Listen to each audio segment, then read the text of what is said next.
আসসালামু আলাইকুম গাইস, আজকে আমি টিকটক আইডি থেকে একটা মাল অর্ডার দিয়েছিলাম। এই যে দেখেন এই মালটা আমি খুললা দেখুন এটার ভিতরে কি আছে। আর এই যে দেখেন এটা আসছে, ঠিক আছে, এই মালটা আসছে। আজকে আপনাদের সামনে এটা খুলি দেখি কি কি আছে এটার ভিতরে। বিসমিল্লাহির রহমানির রহিম।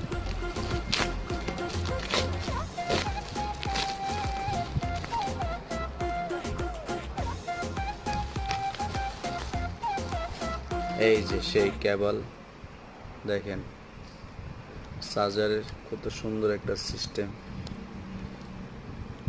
এই যে দেখেন কেবলটা আইছে, এই যে কেবল আয় করছে চার্জ মোবাইল। আপনার এই যে দেখেন এই যে কত সুন্দরভাবে